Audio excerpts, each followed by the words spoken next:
look closely. What do we all have in common? No matter what corner of the world you live in, you need food, water, shelter, and money. Half of every transaction involves money in exchange for goods or services, stocks, a loaf of bread, illegal drugs. You gotta pay for it. We spend much of our lives chasing money to make a living and accomplish our dreams. But it's also an instrument of destruction. Some might say evil, driving criminals to lie, steal, and even murder. The existing banking system extracts enormous value from society, and it is parasitic in nature. Money is a catalyst for the worst and the best of human endeavor. Before civilization, we created currency, fuel for wars, the path to power, champion and enemy of innovation. Money is so integral to our society and our global economy that its true nature remains a mystery to most. This is the story of money, perhaps the end of money as we know it. No matter how fat your bank account or how thin your wallet, to us it's all cold hard cash. There are some who want to kill it. Get rid of it. Burn your dollars, your euros, your yen, and transform every penny you have into ones and zeros. Digital currency.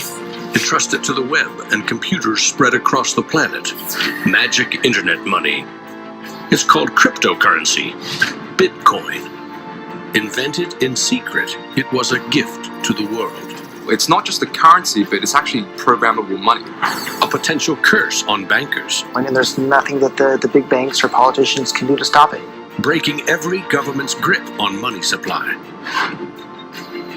What the internet did for information, Bitcoin is doing for money. Could it be the new gold?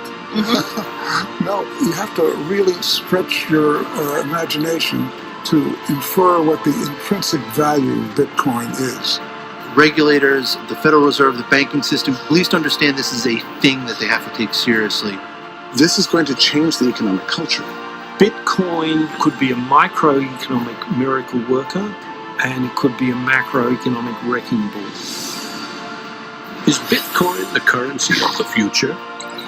A godsend for criminals? Or a recipe for financial disaster? If you trust your money just as it is, we have a little story to share.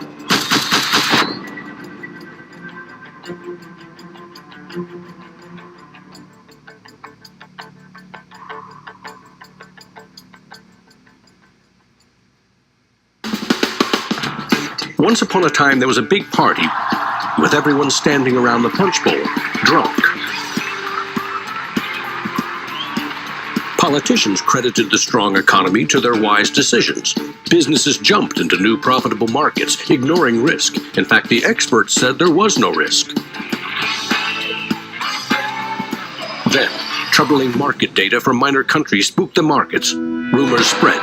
More bad news rattled housing prices at the heart of the financial world. A major bank went insolvent. Investors and businesses made a run on the other banks, demanding their cash deposits. The largest financial institutions in the center of the modern world were frozen. Assets were seized. Banks foreclosed. A credit crunch threatened the entire world economy. And then, finally, the government stepped in. The largest bank bailout ever. Swift action by the head of state had saved the day. Remember that? No, you don't. It happened 2,000 years ago. Rome, 33 AD. Ground zero for the first recorded liquidity crisis and government bailout in history. The largest empire the world had ever seen was brought to its knees by a banking disaster. Emperor Tiberius used money from the national treasury to bail out the country's troubled banks and companies. History may not repeat itself, but it certainly rhymes. Badly. People in power and their money have always been at the very center of it.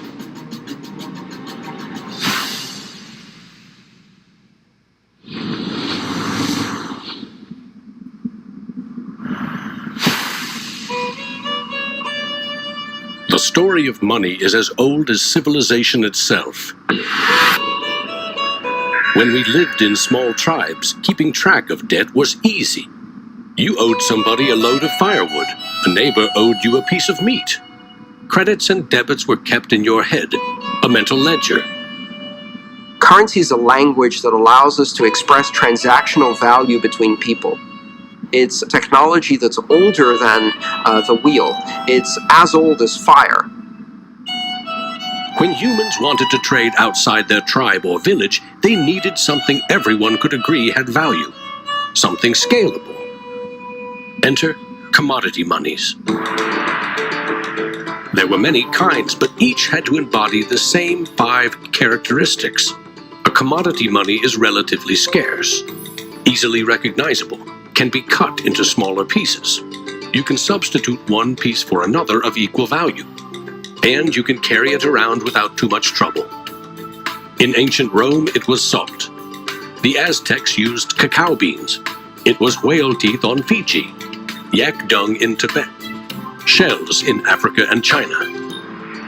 Grains, metal, ivory, rare stones, leather, fish. If it had the 5 characteristics of commodity money, someone probably used it as currency. And then you ask, what value do these currencies have?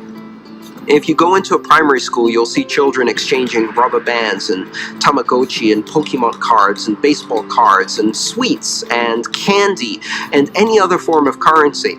People invent currency when they have no other currency. And now they're going to invent digital currencies. But commodities that aren't durable are a lousy store of value. A bad cacao crop or a huge new salt discovery can throw your currency and economy into turmoil. A more stable system was needed. About 2,500 years ago, the first metal coins were minted in China and in what is now Turkey. These coins shared the same 5 characteristics with commodity money, but were also very durable. In some cases, coins are the only thing left of entire civilizations. Money does not originate with governments. Money arises naturally as markets begin to develop and as people with a division of labor realize that if I have eggs and you have a cow, we may need some medium of exchange in order for you to buy my eggs or for me to buy your cow. Coins were an objective and universal unit of account, and they allowed people to buy and sell goods over vast regions. The market economy was born. Coins worked, but only if people trusted that the king or emperor who issued them wasn't cheating on the metal content. Using coins also meant that an authority now controlled the supply of your currency. Money and political power were inextricably linked, centralized. Minting coins in a steady and predictable manner allowed economic growth and stability. The Wushu coin in China retained its value for 500 years. In Constantinople, the solidas lasted for 700 years. But in those times, the coins didn't have this sort of milled edge. They were flat, and what used to happen was, as coins were passing from people to people, people would cut little bits off. And in fact, some of the taxation that the kings would do would actually be take 1/8 of the coin off. Taxes built castles and financed military campaigns, expensive hobbies. Soon, royal mints were substituting cheaper metals for silver and gold.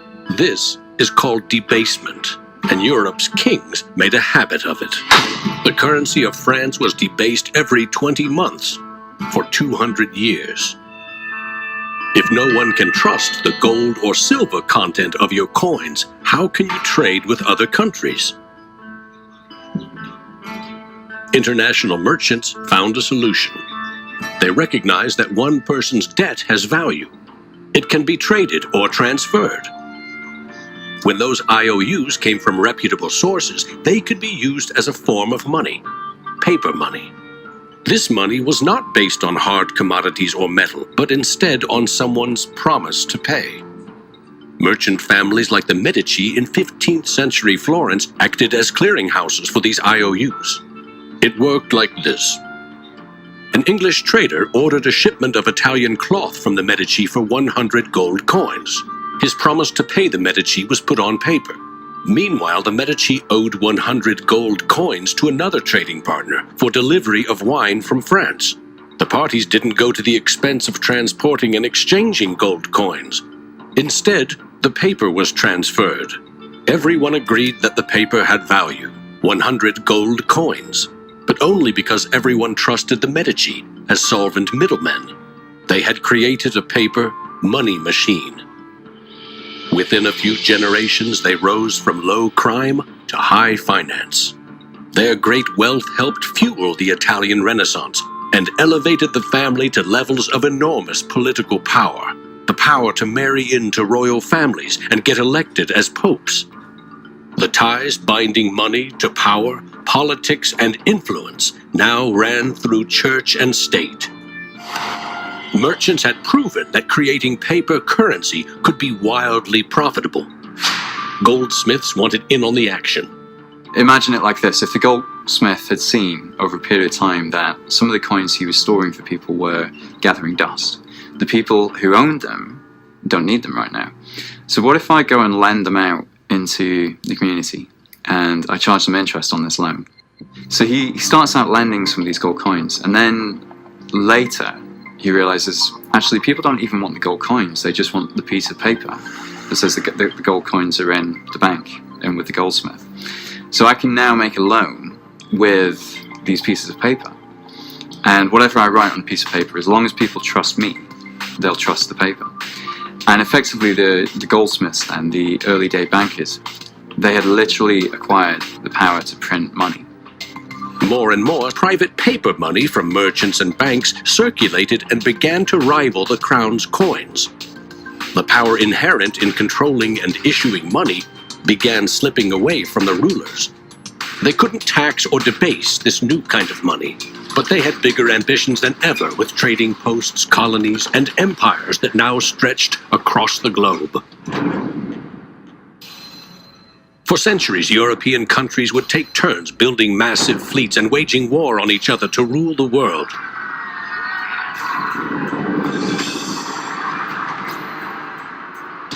Government wanted to take the people's money in order to finance its wars. That's essentially the history of money. Money and warfare go together. War is expensive. 1 year's income taxes simply aren't enough.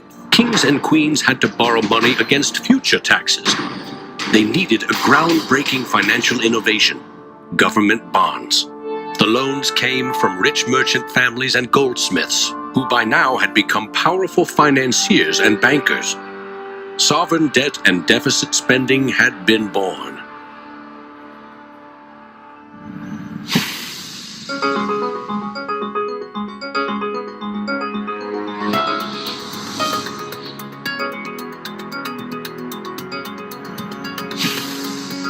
In 1694, the Bank of England was established to fund a war against France. England's central bank was privately owned and granted the monopoly to issue banknotes, paper that could be redeemed for an equal amount of gold from the government coffers. The central bank soon also managed the entire debt of the crown. Money has been a tool of sovereignty for centuries. Being able to issue currency gave you the power, but it also gave the value to that monetary supply by backing it with a force of state, with essentially the debt of state. When the U.S. won independence from Britain, the first article of the new Constitution gave Congress the exclusive right to coin money. This currency's value was tied to gold in government vaults. From 1781 until the Panic of 1907, the financial system of the U.S. was an economic petri dish. Brief central banks, state banks, private currency, government currency, depressions, strong growth, recessions, regular boom and bust cycles. The long term, as far as capital is concerned, people want predictability. People want stability. From the back of that, they can plan. And it's very hard to plan in the long term with such a level of volatility. In 1913, bankers and politicians decided that it was in the country's best interest, and theirs, to have a permanent central bank. they created the Federal Reserve. Among its jobs, expand or contract the supply of a single national currency, the Federal Reserve Note. The dollar was tied to gold, and strategic control of it would avoid booms that lead to busts. At least that was the plan. Then came 1929.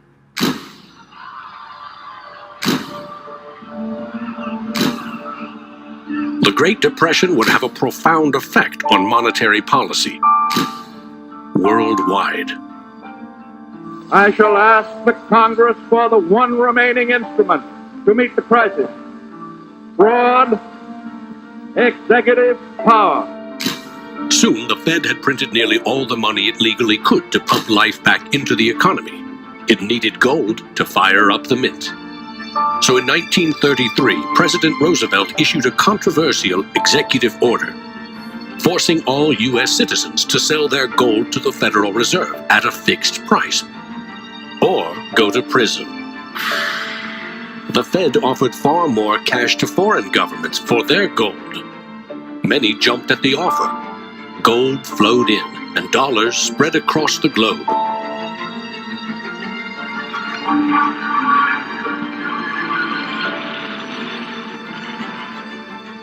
World War II devastated nearly every major economy, except the United States.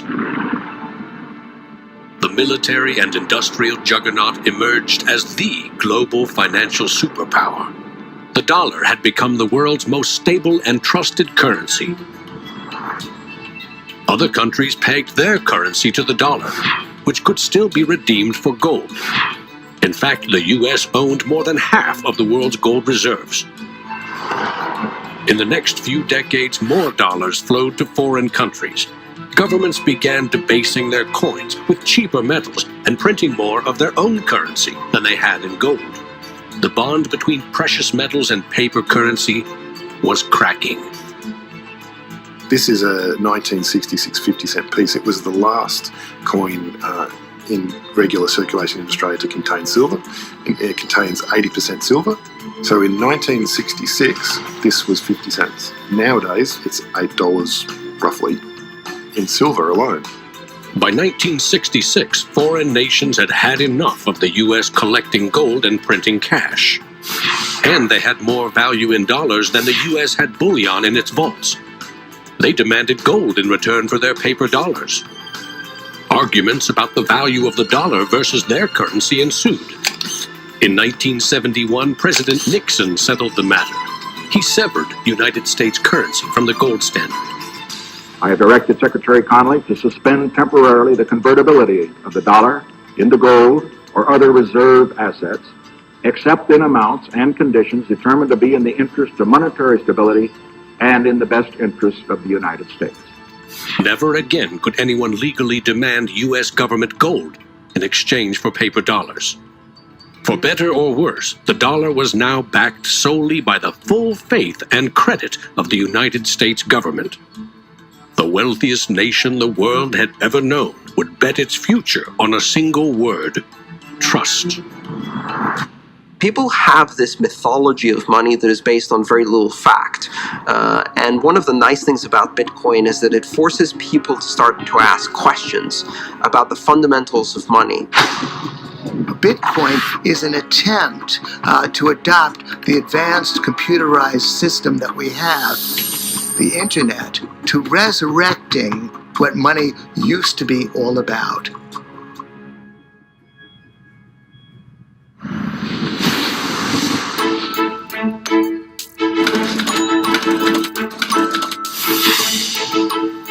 I think our dollar policies, our monetary policies, our fiscal policies have absolutely created a nation of debtors.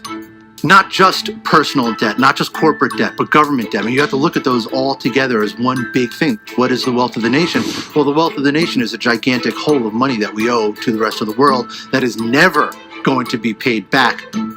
Today, the United States pays more than $400 billion in interest to its creditors every year. When a government spends more money than it collects in taxes, it simply borrows more, or it creates more. At one time, every piece of paper money was backed by gold. Remember, For every $20 bill, there was $20 worth of gold in the government vault. Not anymore. Today, governments create currency by first creating bonds or treasury bills. These bonds are sold in the market, generating funds for the government that issued them. Large banks buy U.S. bonds to flip them, selling them to the Federal Reserve at a profit. This is the magic money machine. You see, the Fed is America's central bank, but it doesn't have any money. No cash on its balance sheets. When a bank buys a bond and takes it to the Federal Reserve, the Fed simply says, "Thank you, Mr. Banker. Here's the principal and some profit." New money isn't exchanged. It simply appears on the bank's accounts. Magic. For 100 years and counting, the precise mechanisms of these bond purchases have remained a secret. Here's where it gets really interesting. The Federal Reserve is not a government agency. It's a private entity, and its shareholders are banks which earn a dividend. As much as $80 billion per year total are paid out to some of the very same banks that sell the government debt to the Fed. Which banks? Don't even bother asking. That's also a secret. In other words, the magic money machine answers to no one. The Fed also sets the bar for how much interest you pay for a car, home, or business loan. The Federal Reserve has been given the impossible task of trying to run the credit and monetary system as though we are the Soviet Union. It's the central planner for the key aspect of capitalism, which is how money and credit is allocated. The Federal Reserve, on balance, does not help the economy. On balance, it hurts the economy. And it's bound to make mistakes, even with the best of intentions. The Fed is also supposed to boost employment with low interest rates, encouraging people and businesses to buy more goods and services. Governments getting involved in money is a good thing, and it's also a bad thing. It's a good thing because money is the arteries of the economy, the blood supply of the economy. Markets are subject to bouts of euphoria and despair. And it makes sense for governments to back currency and manipulate it. Moving the money supply up and down is the most powerful way to sedate that boom and bust cycle.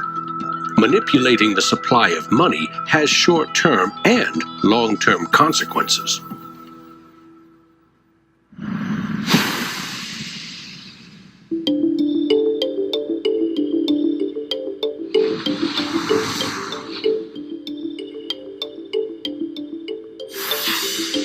Central banks aim to create new money carefully, strategically, and very, very slowly. Releasing more money into the economy causes prices to rise, ideally by 2% every year. That's supposed to foster economic growth. But 2% inflation means the buying power of one cash dollar in your pocket today will be 98 cents next year, and less nearly every year to come. Since 1913, when the Federal Reserve took over the United States dollar, we've seen that the United States dollar has decreased in value 98%. Inflation is a far higher tax because on your income you pay it just once. If inflation is 2%, you're paying a 2% tax on your net worth every single year, your net worth held in currency. So, what does that mean? If you earned $1 in 1913, you could buy 16 loaves of bread. Today, $1 barely buys you one. That's not a quaint notion of how cheap things used to be. It's proof that the value of your cash is slowly withering away.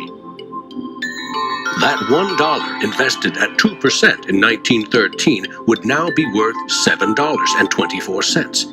More than 600% return versus a near total loss.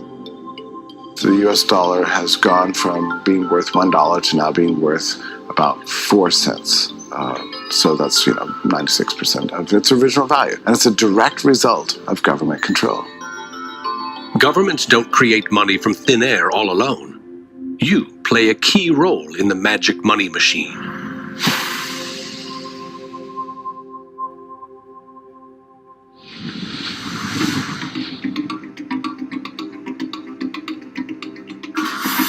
It's not really the central banks that are the problem. I mean, they're part of the problem, but the real problem is that we've given the power to create money to the same banks that caused the financial crisis. We put our paychecks and savings into a bank account and draw from it as we need it. The banks are custodians of our money. Right? Wrong. It is now the property of the bank on their balance sheets. They can do just about anything they want with it. For example, create new money. Here's how. Your bank account shows $100, but the bank only holds $3 and loans $97 to Bob to buy something. In the bank's computers, you still have $100 in your account, but Bob now has $97 of new virtual money in his account. Just digits on a computer screen. There's no cash, no gold, or anything else backing up the new numbers in Bob's account. Just his promise to pay it back.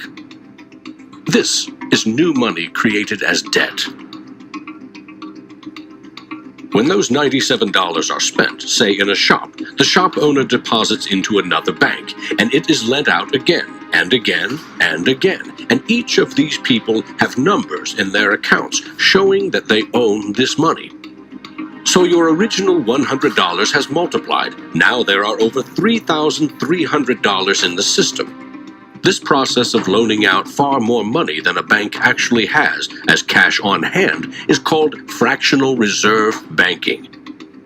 In the UK, 97% of the money that exists is just numbers in the computer system, and those numbers are created by the banks.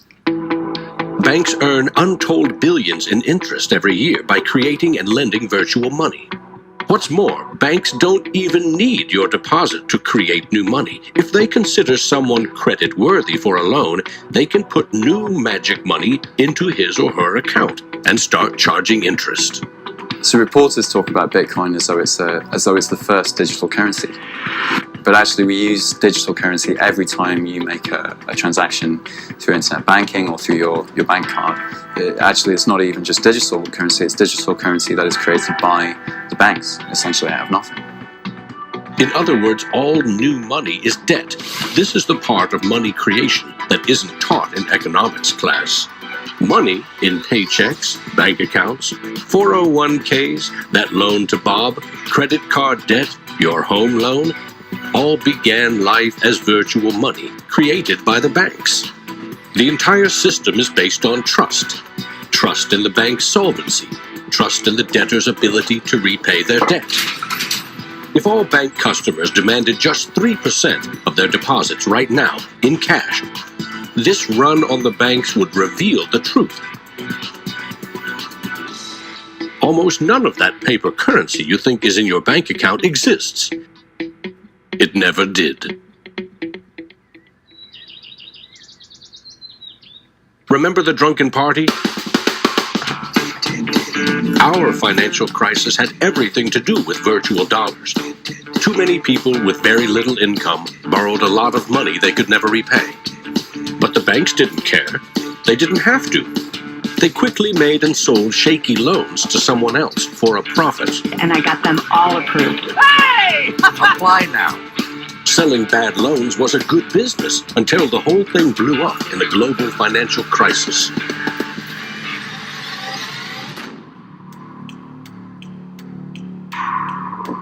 The magic money machine destroyed 30 million real jobs.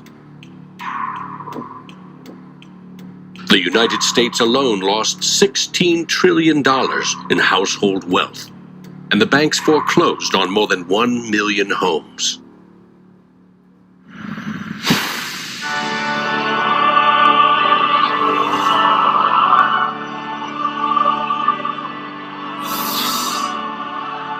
Selling subprime loans and betting they will fail may not be sacred, but it is lucrative. As much as 1/4 of our best and brightest are being lured by the siren call of the money machine. Instead of science, engineering, or medicine, they chose a career betting with other people's money. to get rich quick, very rich. And sometimes they take shortcuts. Getting by on a nickel and a dime. Money has a funny way of bringing us down. They say it makes the world go round and around. My ancestors in Greece talked about the corrupting influence of power, and nothing has changed in these 3,000 years. When you give control over massive amounts of money to a few individuals, they will take advantage of that control. Banks today are factoring in fines and money laundering and all the rules that they break into their cost of doing business. JP Morgan is today coming out and saying that Bitcoin is not a legitimate way of doing business. Banks today are tied into a system that is completely rigged to basically harvest money from the entire global economy and pump it into the hands of very few. Don't get consumed by the greed. La, la, la, la, la, la. The existing banking system is cozy, it's captured the regulators, it extracts enormous value from society without delivering anything in return, and it is parasitic in nature. The banks play a very pivotal role in an economy. You look at any successful economy, it has successful banks. There's a very close correlation with banking profits and the economy as a whole. In medieval Europe, a banker who couldn't repay depositors was hanged. Today, that same banker would get bailed out, paid bonuses, and enjoy some tax benefits too. To date, no senior U.S. banking executive has been charged for selling the bad loans that fueled the Great Recession.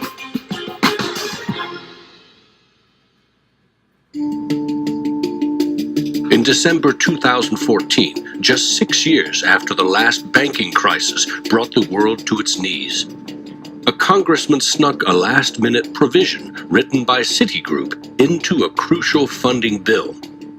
The provision allows the largest U.S. banks to once again make risky derivatives bets with bank deposits.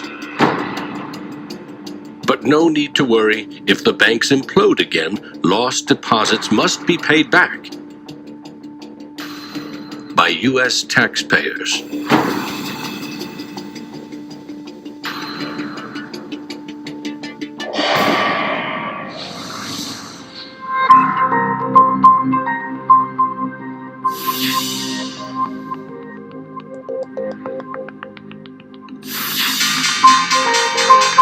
Today's financial innovators package assets in ever more complex ways, slicing, dicing, securitizing, always using someone else's money. They sell debt, transfer risks, leverage bets. That's what they call innovation. When you're talking about financial innovation, Bitcoin certainly is a very good example of innovation.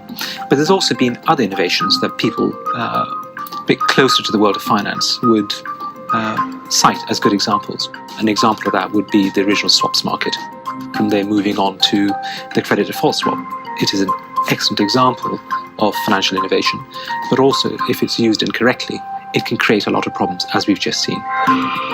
History teaches that the most revolutionary and disruptive innovation nearly always comes from the fringe, not from corporate cubicles.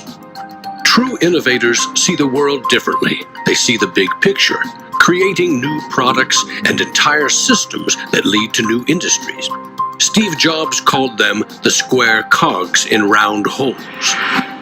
It's unsurprising that new innovations always come from a niche group of early adopters, because it is inherently very hard for many people to realize the benefits of new technologies. In 2011, most Bitcoin community people were either people from the technology space, the geeks and hackers, or people from the traditional financial industry. There are even some bankers and hedge fund traders using Bitcoinica at that time as well, which was really surprising to me. A radical new idea is often met with skepticism, ridicule, even hostility from those who stand to lose the most from its success. Case in point, the automobile. In the late 19th century, Carl Benz and others built the first cars, contraptions that could threaten the stagecoach and railroad industries. These self-propelled vehicles, or road trains, would certainly scare horses, injure people, and damage roads. Cars, the railroad barons said, were just too dangerous. And to protect us, they used their power to pass a law in 1865. It required every automobile in England to observe a 4-mile-per-hour speed limit and to be operated by a crew of 3, a driver, an engineer, and a flagman. This heroic flagman walked in front of the car to warn fellow citizens of the coming danger. The railroad tycoons, the lawmakers, the self-appointed gatekeepers used regulation to stifle innovation. But they didn't invent the flagman. He's been around for a long time. For centuries, very few could read. Books were copied by hand. The people in control, political and religious leaders, wanted to keep it that way, and they greeted Johann Gutenberg's printing press with licensing laws, publishing bans, taxes. In some parts of the world, printing was a crime punishable by death. After all, they were just protecting us from dangerous ideas. Before the printing press, there were an estimated 30,000 books in all of Europe. 50 years later, there were 10 million. As Gutenberg's invention flourished, the Dark Ages withered. Progress couldn't be stopped. But the flagman never stops trying. His masters set him loose on each of these innovations because they threatened someone's profits, someone's control. But remember, this is a story about money. What if a technological innovation allowed anyone in the world to be their own bank?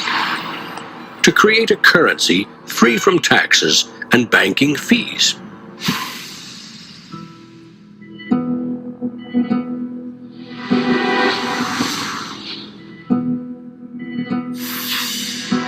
The U.S. Constitution forbids citizens from printing or minting their own currency, competing with or undercutting reliance on the U.S. dollar.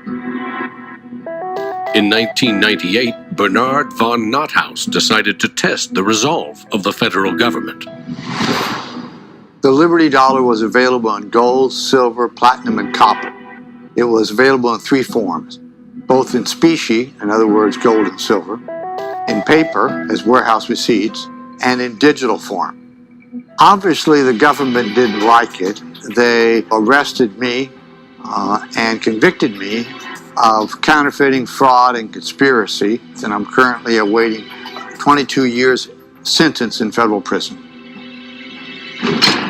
Lesson learned. At a hackers convention in the Netherlands, there was a young hacker there who used the alias of Satoshi Nakamoto. And he talked to a friend of mine, and he identified the Liberty Dollar and me as inspiring him to create a new currency. Bernard von Nothaus's arrest for creating private money may also have inspired Bitcoin's inventor to keep a lower profile, publishing the invention under an alias and vanishing. Part of me is interested to know like who Satoshi is. Maybe that's part of the mystique of the story. It's completely irrelevant to the functioning of Bitcoin because we have the code to read. But it would be kind of fun to know. Who is Archimedes? Who is Euclid? We don't know. We don't know if Euclid was one person or multiple people. And you know what? It doesn't matter. Euclidean geometry works whether I know who Euclid was or not, whether Euclid was a moral and good person or whether he was a corrupt plutocrat and a bastard. Science and mathematics have essential truth that stands alone, irrespective of its inventors and irrespective of their motives. Well, Bitcoin is a system based on mathematical truths, and these mathematical truths stand alone. we can read the source code in Bitcoin and understand it, and it will be true whether Satoshi Nakamoto is a man, a woman, a collection of individuals, a government agency, or aliens from the future. Bitcoin is digital currency and computer software. Capital B Bitcoin is the shared code that creates a global payment network using computers connected to the internet. Bitcoins are virtual currency, digital money created, stored, and exchanged on that network. But unlike virtual dollars created by a banker, this new currency was created with math by an anonymous inventor. Bitcoin is an open source software protocol like much of the code supporting the internet and email. Open source means anyone, everyone can use the protocol. No one person or company can control it. Every change to the software is public, open, and transparent. The code was first developed by Satoshi. Then there were dozens, now hundreds, of programmers constantly collaborating to improve Bitcoin's features and security. So what makes Bitcoin a breakthrough? It tackles an ancient human dilemma and solves a computer science problem. Any shared information or data can be flawed, corrupted. Anything can be faked. How do we know that what we're receiving can be trusted? In our traditional mindset, it's very important to know who is behind this currency because their reputation is significant in knowing that our funds and the true wealth is actually safe. In finance, we rely on trusted third parties like banks, credit card companies, remittance services. They keep track of money as it moves from one account to another, and they charge us handsomely for it. We trust that their digital ledgers of credits and debits balance. A financial system that cuts out these middlemen could be faster, cheaper, and more secure. But Bitcoin is digital. Music and movies are easily pirated, copied, stolen. How can a digital currency retain value if anyone can make 1 million copies? The answer is at the core of Satoshi's invention. A Bitcoin is not a file on a computer. It's an entry in the publicly distributed database called the blockchain. Just as the Medici kept a ledger of credits and debits, today's banks record each transaction as a plus and minus in their ledgers. Now we call them databases. Bank accounts are replaced by a digital wallet that you alone control. Bitcoin's ledger is the blockchain, a record of every Bitcoin in existence and every Bitcoin transaction ever made. It always balances because no Bitcoin ever leaves it. When a Bitcoin is sent from one digital wallet to another, what they are really sending is control over that part of the database. Code that is a unique key for the new owner. As the network processes transactions, it constantly synchronizes the one ledger across the global network. Each computer or Bitcoin miner has a complete and identical copy. And because the blockchain is public, it cannot be controlled by any one person or computer. Owners of the Bitcoin mining computers are rewarded with new Bitcoins for processing transactions and keeping the network secure.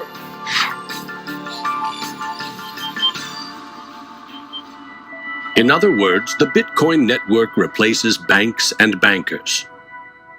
Today, the combined computing power of this global network is greater than the 500 biggest supercomputers combined, times 10,000. And because every transaction is verified and recorded by the network, a Bitcoin cannot be forged. Digital currency cannot be debased with cheap metals or printed by the billion at will. Too much currency can unleash a monster, skyrocketing prices, trillion-dollar bills that can't buy a loaf of bread. There's a big movement in the U.S. demanding that the Fed be audited so we can find out what they're doing. Nobody really knows how many dollars are in existence, for example. Ben Bernanke created several trillions of dollars over the last several years, but nobody really knows where they landed. At any time, for any reason, the central banks can print as much money as they want. They call it fancy things like quantitative easing. And when they do that, it makes the dollars or euros or yen that you and I have worth less. So if the world starts using Bitcoin as their currency, It can't be controlled by central bankers or politicians. Remember, central banks create money to boost the economy and try to pull it back out before inflation heats up. But no one knows how much magic money global banks are creating to boost their profits with questionable loans. Bitcoin's completely the opposite. It's totally transparent. You know exactly how many exist. The computer code behind Bitcoin has a built-in brake pedal, cutting the creation of Bitcoins in half every 4 years. This ensures a transparent, controlled scarcity, and ultimately limits the total number of Bitcoins to 21 million. No lobbyist, no politician, no banker can create more, or change the mathematical rules dictating their creation. Advancing accountability. And that's something I think is most exciting about Bitcoin and the technology behind it, is not so much that it will supplant the dollar or that it will supplant government itself, but that all of a sudden there's a competitor to government, and that government itself now needs to look over its shoulder more than it did. This new digital currency can be purchased online with a credit card or in person with cash. And it has the 5 key characteristics of money. But is it a store of value? Is it stable, or will it diminish over time, like a commodity rendered useless, or a crop that fails? The ultimate power of a cryptocurrency is unleashed by mainstream adoption and an ever-growing volume of transactions. With Bitcoin, the currency has been created much more slowly than other currencies. And the effect of that has been to turn it into what is essentially a speculative asset. If you ask a lot of Bitcoin enthusiasts whether they're spending the currency, they're not. They're sitting on it and waiting for the price to go up. It isn't a currency if you don't use it to pay people. The point is, the average person is quite happy to walk into a bar and hand over, a $5 note in order to get a drink. So you've got to realize that most people are happy with the money system they have. If most people are happy with cash, they're in love with plastic. In the US, 2/3 of in-person sales are done with debit or credit cards. That plastic is a 60-year-old technology, created by a middleman, never designed for the internet. Each transaction requires personal data, like your name and address. Credit card databases are regularly hacked, with fraudulent purchases charged to your account. Criminals buy and sell stolen credit cards by the thousands in dark corners of the internet. In some parts of London, 1/3 of all online credit card transactions are fraudulent. Card issuers don't hold you responsible for fraud, but protection comes with a price. 2 to 4% in fees. That's $50 billion a year. The issue with credit cards from a merchant's perspective is there's a lot of risk. If they take a credit card, there might be a chargeback, there might be fraudulent purchases. In fact, there's hundreds of billions of dollars every year in fraudulent purchases. A Bitcoin purchase is done for pennies, but there are no protections. If you lose your passwords or are fooled into paying the wrong person, you can never get your money back. It is like digital cash. For a seller, this means no chargeback risks. For an e-commerce company like Expedia or Overstock, cutting credit card fees can double their profit margin. You could not miss the point more effectively than by thinking of Bitcoin as a currency and payment network that will make shopping easier for the first world. Bitcoin is about everything else, everywhere else. There are 2.5 billion people without a bank account. With Bitcoin, a mobile phone with an internet connection is now a bank with access to the global marketplace. What happens when Bitcoin services and infrastructure and Bitcoin wallets and payment processors start going into these countries? These people will be able to gain benefits from trade where they could not previously. These people will be able to send money home, international remittance, which is one of the major pain points of the current financial system. Yeah, if I send $100, with banks it's going to cost me 20%, Western Union is going to cost 10%, other options that are competing with Western Union is still going to be about 5%. And if you are sending to really remote areas, it's going to be anywhere between 15 and 30%. So in terms of money remittances, it's going to be a game changer using Bitcoin. You do not need a bank account. You just need internet connection and a wallet to get set up. It's a tool to give people an access into the global ecosystem and give them a promise for an economic future, and specifically provide a way for them to not be dependent on a government that could shut down their bank accounts or even could go into their bank accounts and take out finances. Goldman Sachs came out with a report and they basically looked at if you were to replace all transactions globally, so FX, bank-to-bank transactions, with the Bitcoin protocol, and still charging 1%, mind you, it would save the global economy $200 billion, so not million, $200 billion a year in saved transaction costs, which ultimately goes back into the hands of the consumer. An international wire transfer can take up to 4 days. Yet the internet allows us to instantly and globally share text, pictures, videos, anything digital. Why not money? Money which we now know only exists as digits in a bank's database. Wouldn't it be great if you could send Bitcoin transactions just simply via a tweet? For example, you would say at the end of money, $1 worth of Bitcoin. And so we built just that. All you have to do is hashtag it with Tippercoin, press send, and our Twitter bot will process the transactions, notify you, and give you a link. And this will allow you to either withdraw your Bitcoins or send it to someone else. With Bitcoin, you can send $1 or $1 million worth of value anywhere in the world. You can do it for free, or you pay the Bitcoin network fee, which is still just around a penny. And there's nothing that the big banks or politicians can do to stop it. A cryptocurrency that can only be created and transferred with computer networks may be the next step of the digital revolution. The rise of machines, self-driving cars, drones, robots that rely less and less on humans. What I often think is that the future of Bitcoin or digital currency from a broader perspective is really about machine-to-machine payments. So by the time you have an unmanned taxi driving you around New York and then going to power up at an unmanned power station or going to get repairs at an unmanned auto shop, you'll see the machine-to-machine payments done with some sort of digital currency.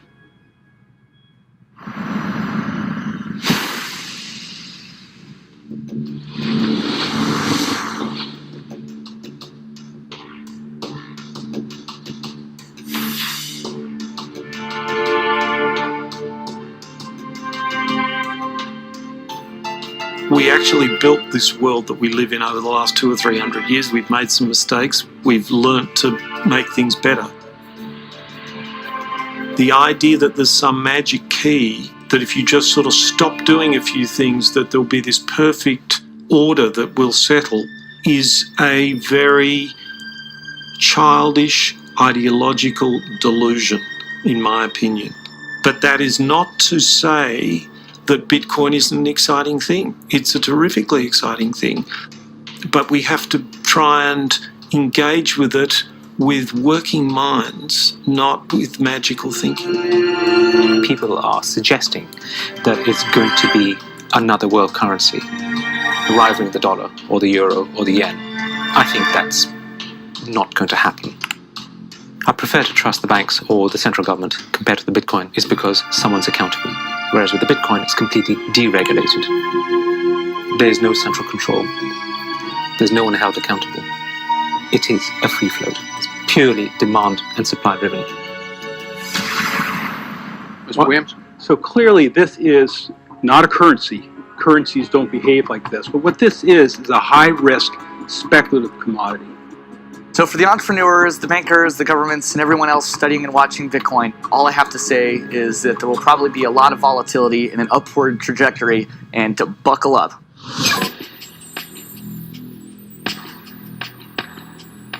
Criminals, scam artists, bad actors are drawn to any kind of money like a moth to a flame. Silk Road was a marketplace that was online. It existed in the underground web.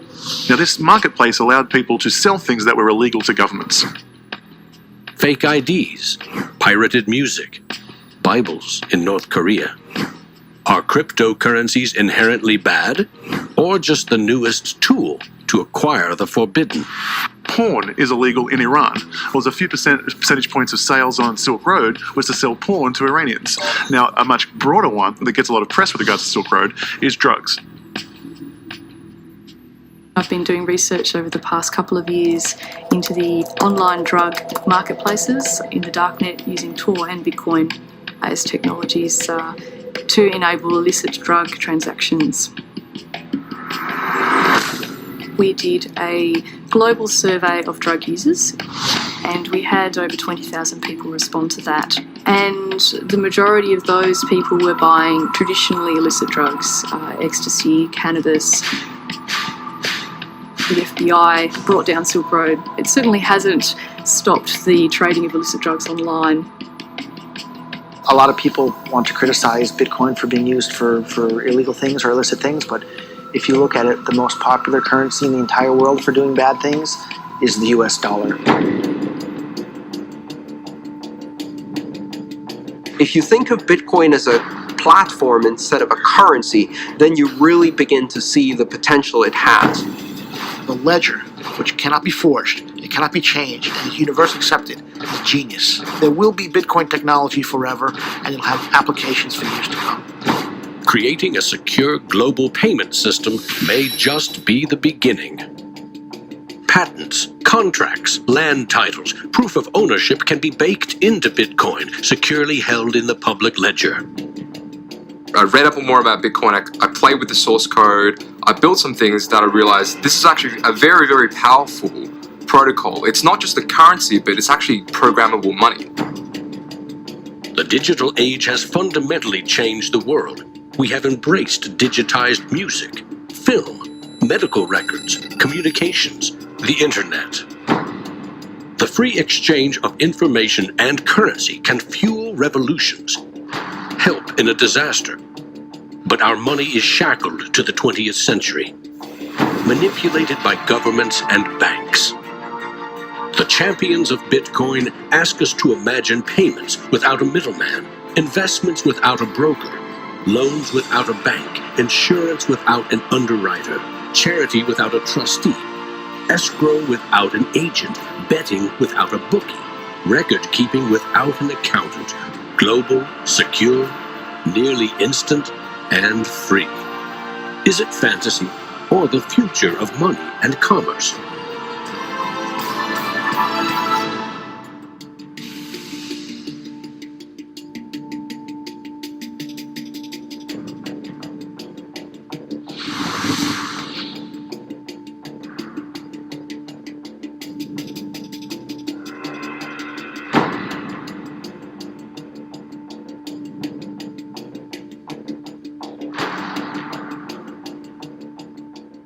I love Bitcoins. I'm really into Bitcoin. Well, Satoshi Nakamoto, that's the name I love to say. And we don't know much about him, but he came to save the day. If you don't know what a Bitcoin is, right, usually the way people describe it is digital cash. It's money for the internet. A Bitcoin as you're going into the old blockchain. A Bitcoin, I know you're going to rain, gonna rain. People are like, oh, I love my bank. I'm like, really? You ask a banker, you know what's 2 + 2? He's like, well, I can tell you, but there's a fee. Down the road it will be told about the death of old Mt. Gox, about traders trading altar coins and miners mining blocks. Now, Bitcoin is a new technology. I like to say it's banking light. All of the convenience, none of the evil. A Bitcoin as you're going into the old blockchain. A Bitcoin, I know you're going to rain, gonna rain. Till everybody knows, everybody knows. You know, when I go online and I buy, like, I don't know, a pair of socks, if I pay with a credit card, I'm just buying socks, right? If I buy those socks with Bitcoin, it's a revolution. I am sticking it to the man.